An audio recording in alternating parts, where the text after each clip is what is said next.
पे वीडियो है जिसमें कि हम देखेंगे कि हमने कल तो पढ़ लिया था, नियुक्ति और कार्य पढ़ लिया था ना। आज उसके दूसरी चीज़ पढ़ेंगे हम। तो चलिए हम स्टार्ट करते हैं। भारत में प्रधानमंत्री और मंत्रिपरिषद। अब देखिए क्या है इसमें। भारत में आपको जैसे कि पता ही है, प्रधानमंत्री होते हैं और उसके मंत्रिपरिषद भी होती है ना, जिसे लोकसभा कहा जाता है। देखिए, ब्रिटेन के प्रधानमंत्री की तरह ही भारत के प्रधानमंत्री और मंत्रिपरिषद के निर्णय जीवन मृत्यु का केंद्र माना जाता है। देखिए, जो ब्रिटेन में प्रधानमंत्री की वैल्यू है ना, वैसे ही भारत में भी। और आपको पता ही है, हमारी जो संसद प्रणाली है वो ब्रिटेन की ही देन है ना, क्योंकि ब्रिटेन वाले पहले यहाँ राज करके गए थे, तो हमने वहीं से सब अपना रखी है बहुत सी चीज़ें। तो भारत जैसे ब्रिटेन में प्रधानमंत्री होता है, वैसे भारत में भी प्रधानमंत्री है। तो जो प्रधानमंत्री है वही जो मंत्रिपरिषद का केंद्र बिंदु है, उसका जीवन भी बोल सकते हैं, मृत्यु और केंद्र बिंदु कुछ भी कहा जा सकता है। जैसे ब्रिटेन में, वैसे भारत में। देखिए, भारत में संसदीय शासन प्रणाली को अपनाया गया है। ये तो आप सभी को पता है कि भारत में किसको अपनाया गया, संसदीय शासन प्रणाली, जिसमें कि रूल रेगुलेशन से सारा कार्य होता है। ठीक है, यहाँ पे लोकतंत्र है, यहाँ पे कोई राजतंत्र तो है नहीं है, तो इसलिए शासन प्रणाली है। उसके बाद देखिए क्या है, राष्ट्रपति कार्यपालिका का नामात्र, ये तो मैंने आपको कल भी बताया था, प्रधान होता है और कार्यपालिका वास्तविक प्रधान है। देखिए कि राष्ट्रपति जो है वो कार्यपालिका का क्या होता है, नामात्र प्रधानमंत्री राष्ट्रपति होता है, प्रधान होता है, और जो प्रधानमंत्री हो कार्यपालिका का वास्तविक प्रधान होते हैं। ये तो मैंने आपको कल भी बताया था ना। आगे देखिए क्या है कि अनुच्छेद 75(1) के अनुसार राष्ट्रपति प्रधानमंत्री की नियुक्ति करता है, ये भी है, और प्रधानमंत्री के परामर्श ही करता है। ये भी आपको कल जैसे कि बताया गया था, ये भी इसमें वैसे ही है कि जो राष्ट्रपति है वही प्रधानमंत्री की नियुक्ति करता है ना। अब उसके बाद देखिए क्या है, और मंत्रिपरिषद का गठन भी करता है। देखिए, प्रधानमंत्री परामर्श देता है राष्ट्रपति को है, और उसके बाद अपने मंत्रिपरिषदों का गठन करता है। अब इसमें हम ये देखें, पदोन्नति मतलब ये होता है कि वह कैसे अपने लोगों को पदों पे उन्नति करता है, मतलब पदों पे उनको पहुंचाता है। देखो मंत्रों नहीं है बेटा, मंत्रियों होगा। मंत्रियों को पदोन्नति और पदों से हटाना प्रधानमंत्री ही करता है। अब जैसे कि उनको पद देना, उनके विभाग देना और विभाग से हटाना, ये सब कार्य प्रधानमंत्री का ही है। वो अगर कोई जैसे कि देखिए, किसी को हमने दे दिया कोई पद, मान लीजिए जैसे कि वित्त मंत्री है, निर्मला सीतारमण के पास है अभी, है ना, उन्हों के पास है। ये किसने दिया, प्रधानमंत्री जी। अब वो चाहे तो उनको हटा भी सकते हैं, अगर वो भ्रष्ट करती हैं कुछ अपने काम में, कुछ वो क्या कहते हैं, कुछ भ्रष्टाचार करती है, कुछ गलतियाँ करती है, कुछ ऐसा करती है जो माफ़ी योग्य ना हो, तो उसके लिए क्या करते हैं, उसको पदों से हटा दिया जाएगा, है ना। ये सब कार्य कौन करेगा, प्रधानमंत्री करेगा।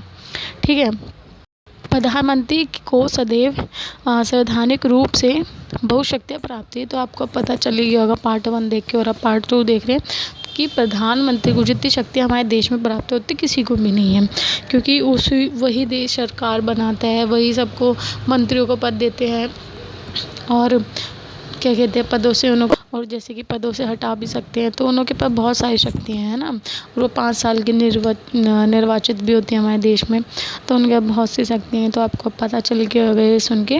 तो अब देखिए, प्रधानमंत्री को विभागों को बांटने में कोई भी मुश्किल नहीं आती है। देखिए, नॉर्मली देखा जाए तो प्रधानमंत्री क्या होते हैं, प्रधान होता है अपने मंत्रियों का, तो जिसको जो देते हैं वो ले लेते हैं, अपने अपने विभाग ले लेते हैं। जैसे कि वित्त मंत्री दिया निर्मला सीतारमण, रेल मंत्री दिया गोयल जी को, और जैसे सबको जो भी दिया को, और क्या कहते हैं उसको, आपको कृषि ग्रामीण कृषि ये सब दी नरेंद्र तोमर को, तो ये सब जो दिया है वो ले लेते शांति से। ठीक है, परंतु मुश्किल कब आती है, परेशानी कब आती है, जब कोई भी मंत्री मना करता है लेने से, वो बोलते नहीं मेरे को ये नहीं, ये वाला चाहिए, तो प्रधानमंत्री को फिर मुश्किलों का सामना करना पड़ेगा, है ना।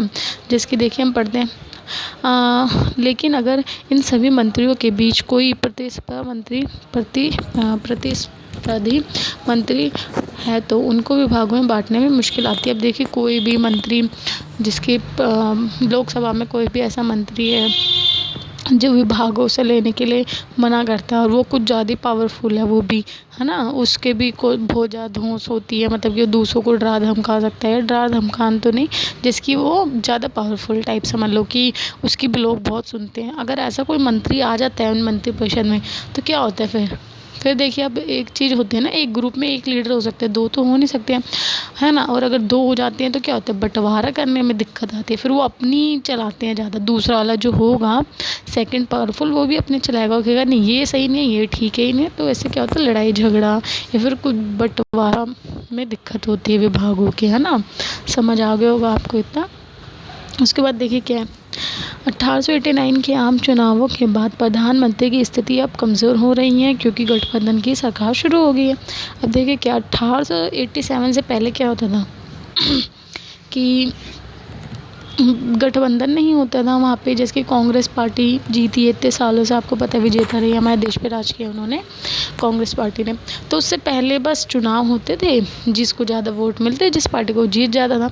परंतु क्या हुआ 1889 के बाद, क्या हुआ कि गठबंधन की सरकार आने लगी, है ना, कि गठबंधन करने लगे लोग। अब जैसे कि समझ लिए कांग्रेस जीत रही है, परंतु जो बीजेपी है, भाजपा है, ये सब पार्टी जो है, इन्होंने क्या किया कि किसी और के साथ या कोई और भी पार्टी है उनके साथ गठबंधन कर लिया। जैसे कि उन्होंने कुछ सीटों से हार रही है, तो दूसरी पार्टी के लोग उनके साथ इंक्लूड हो गए ना, दूसरी पार्टी, फिर वो जीत गए, गठबंधन की सरकार बनी। इससे क्या होता है कि गठबंधन की सरकार होती है और जो मेन पार्टी होती है वो हार जाती है।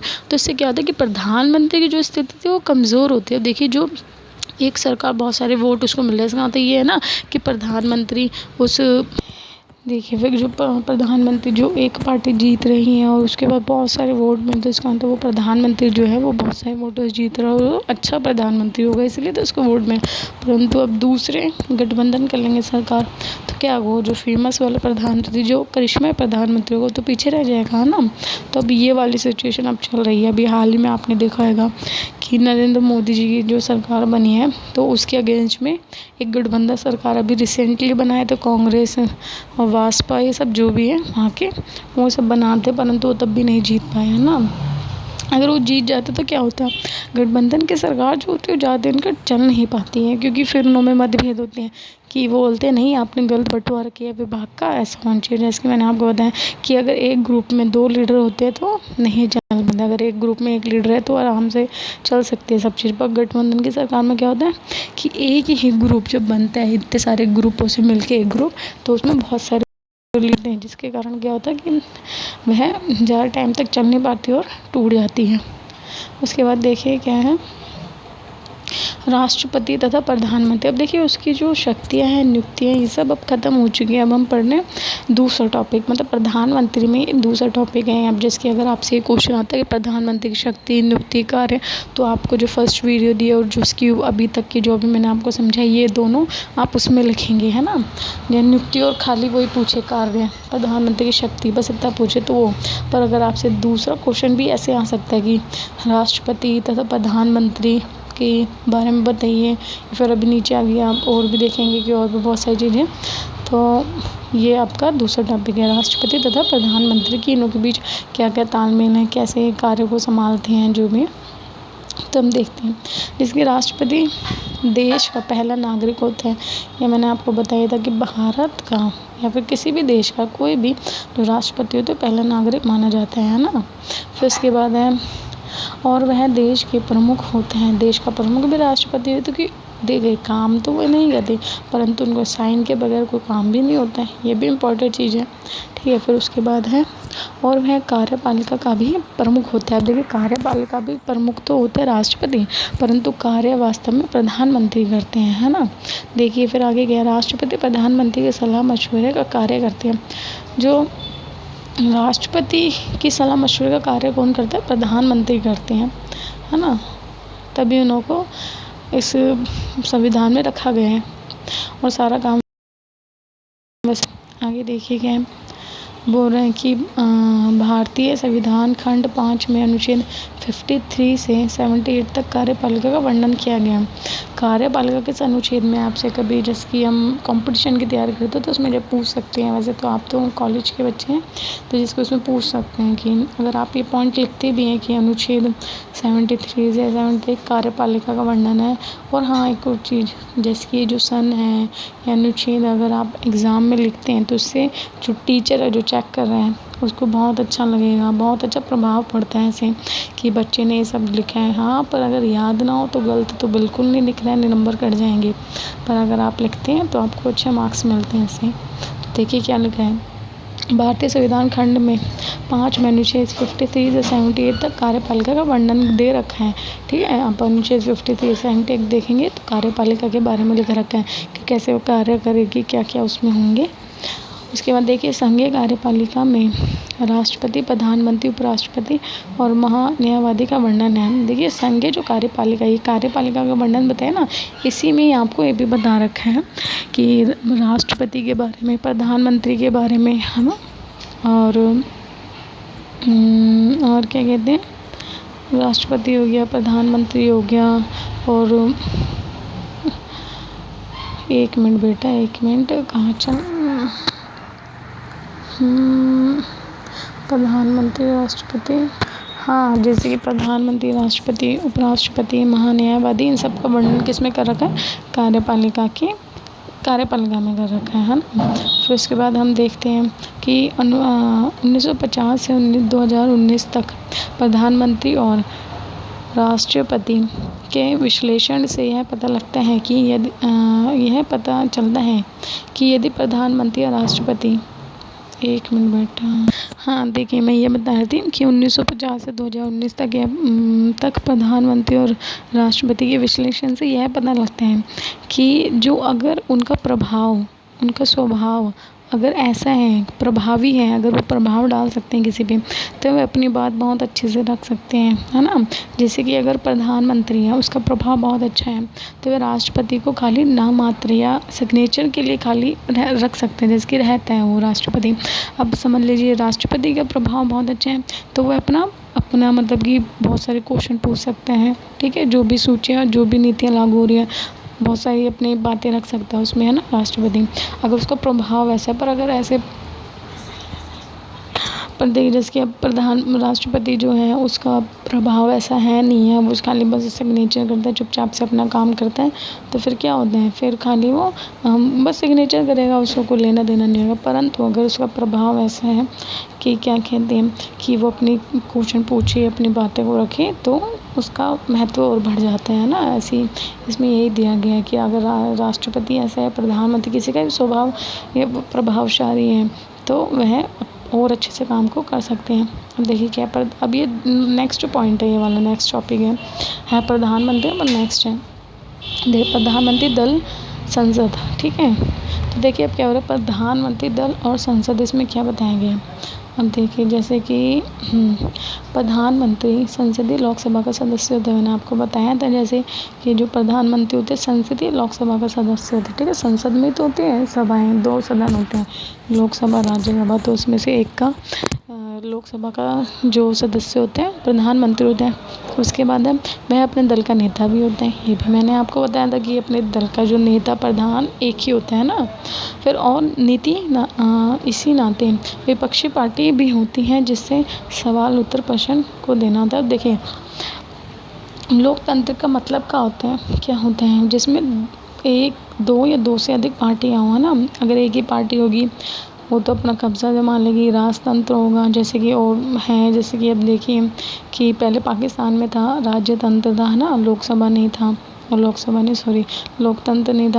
चीन में है, वहाँ पे भी ऐसा नहीं है कि बहुत सारी पार्टियाँ हो, है ना। अगर यहाँ पे भी अगर एक ही पार्टी होती तो एक ही पार्टी का कब्जा जम जाता, मैं अपनी मनमानी करती। तो इसलिए क्या होता है कि एक पार्टी है अगर तो उसकी विपक्षी पार्टी भी होगी, और विपक्षी पार्टी क्या काम करती है, सवाल जवाब पूछती है। अगर सामने कोई भी नीति लागू हो रही है, प्रधानमंत्री देखिए जैसे कि प्रधानमंत्री नरेंद्र मोदी जी कुछ भी कार्य करते हैं, कोई भी नीति लागू करते हैं, तो कांग्रेस क्या करती है, सवाल जवाब करती है, आलोचना करती है, बोलती है सही नहीं किया है, गलत किया, जिससे कि जो सरकार की पार्टी है जो है जब मोदी जी की पार्टी तो कुछ ऐसा कार्य नहीं कर सकती हैं, अपनी मनमानी नहीं कर सकती हैं, क्योंकि उसको पता है कि सामने की पार्टी भी है। अगर मैं कुछ ऐसा कार्य करूँगा गलत जो लोगों की आलोचनादायक होगा तो मैं अगली बार हट जाऊँगा, तो इसलिए वैसा काम कुछ करती नहीं, इसलिए विपक्षी पार्टी भी होती है ना। अब आगे देखिए, बजट पास में कहा जा सकता है कि बहुत से महत्वपूर्ण भूमिका निभाते हैं बजट पास करने के अंदर, और उसे बहुत सारे सवालों के उत्तर भी देने पड़ते हैं, और इसी कारण विपक्षी दल पर हमेशा निगरानी रखते हैं। अब देखिए क्या है कि बजट जब पास होता है तो कौन पास करता है, जो सरकार होती है वही पास करती है ना। तो प्रधानमंत्री जी का भी बहुत सारा उसमें रोल होता है, ठीक है। जैसे निर्मला सीतारमण जी हैं, उन्होंने बजट पास किया है, पर प्रधानमंत्री को भी तो दिखाएंगे, ऐसे थोड़ा ना पास कर देंगे, फिर राष्ट्रपति के भी साइन होंगे, तो सब कुछ तो होता ही है। परंतु निगरानी जो विपक्षी दल हैं वो निगरानी रखते हैं कि कुछ गलत तो नहीं लिख दिया इन्होंने, कुछ बढ़ा तो नहीं दिया, महंगाई तो नहीं कर दी है, ये सब कौन निगरानी रखते हैं, विपक्षी दल देखते रहते हैं, तभी तो वह आलोचना करते हैं बाद में कि यहाँ हो गया, तो हमको तभी पता चलता है, ठीक है, आलोचना के रूप में कि हमारे देश में क्या अच्छा हो रहा है क्या बुरा हो रहा है। अब राष्ट्रपति प्रधानमंत्री की सलाह पर लोकसभा को स्पष्ट कर सकता है और वह फिर से आम चुनाव करा सकता है। अब देखिए क्या है कि राष्ट्रपति अगर समझ लीजिए मैंने आपको बताया था महायोग होता है, लोकसभा भंग होती है, तो अगर मैंने आपको जैसे कि अभी बताया था कि जैसे लोकसभा होती है ना, तो अब उसमें महाभियोग भी लग सकते हैं, ठीक है, लोकसभा भंग भी हो सकती है।